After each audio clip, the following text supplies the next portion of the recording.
Owie! Oh no! Ouch! Let's give it a kiss. Mwah.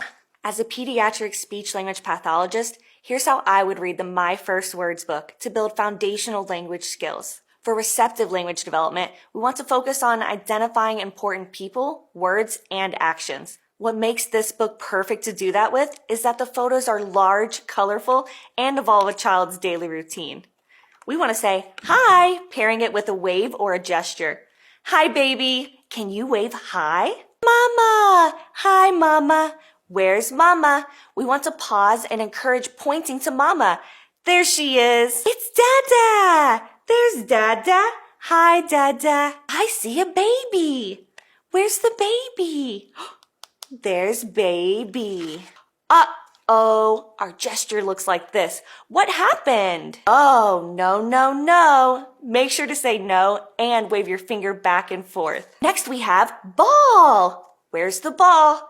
There's ball. You can also pair this with the sign. Owie! Oh no! Ouch! Let's give it a kiss. Mwah. Bubbles! Pop, pop, pop, pop, bubbles. Bye, Bubbles. Oh, shh. Night, night. Babies love making super fun sounds and whispering. Shh. Night, night, baby.